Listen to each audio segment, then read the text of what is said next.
తెలంగాణను సాధించుకున్నామో. ఎందుకంటే స్వాతంత్ర్యం అంటే కేవలం ఒక స్వతంత్రంగా అడ్మినిస్టర్ చేసుకునే అధికారమే కాదు, ఆత్మగౌరవంతో బతికే ఒక పరిస్థితి, ఆర్థిక స్వావలంబనతో బతికే ఒక పరిస్థితి. అట్లాంటి పరిస్థితిని కేసీఆర్ గారి నాయకత్వంలో మనం 2014లో తెలంగాణ సాధించుకోవడం ద్వారా మనం అర్జించుకుంటే ఈరోజు పూర్తి భిన్నంగా దానికి పరాయి వాళ్ళ పాలన పోయింది, ఢిల్లీ కిరాయి పాలన మొదలైంది అనే విధంగా ఢిల్లీ పార్టీల పెత్తనం మళ్ళీ ఒక్కసారి తెలంగాణ మీద నడుస్తూ ఉన్నది. ముఖ్యమంత్రి 51 సార్లు ఇప్పటికి ఢిల్లీ పోయి వచ్చారు కేవలం 20 నెలల్లో. అట్లాగే ప్రతి చిన్న పనికి కూడా ఢిల్లీ వైపే చూడాల్సిన పరిస్థితి. మళ్ళొక్కసారి ఢిల్లీ చేతుల్లో జుట్టు చిక్కిన తర్వాత తెలంగాణ తిరిగి ఒక్కసారి పరాయి వారి బానిసత్వంలోకి పోయి మళ్ళీ తిరిగి తన స్వాతంత్రాన్ని తన స్వేచ్ఛను కోల్పోతున్న పరిస్థితి ఇవాళ కనబడతా ఉంది.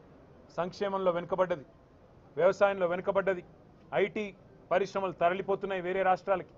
దానికి 2 ఢిల్లీ పార్టీలు కూడా కారణం, ఒక కాంగ్రెసే కాదు ఖచ్చితంగా బీజేపీ కూడా దానికి కారణం అని చెప్పక తప్పదు. అందుకే నేను తెలంగాణ ప్రజలకు చేసే విజ్ఞప్తి ఒకటే, పెద్దలు జయశంకర్ గారు ఒకసారి కాదు కొన్ని వేల సార్లు చెప్పారు, స్వీయ రాజకీయ అస్తిత్వమే తెలంగాణకు ఏనాటికైనా శ్రీరామ రక్ష.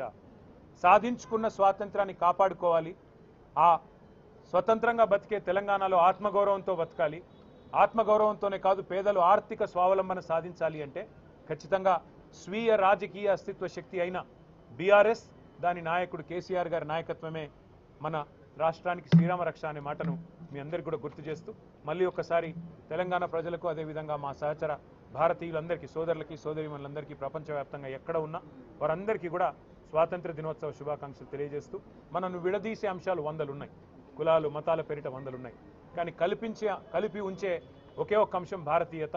అది కోల్పోకుండా అందరం కూడా సహచరులుగా సోదరులుగా సోదరభావంతో ముందుకు పోదామని చెప్పి విజ్ఞప్తి చేస్తూ జై హింద్.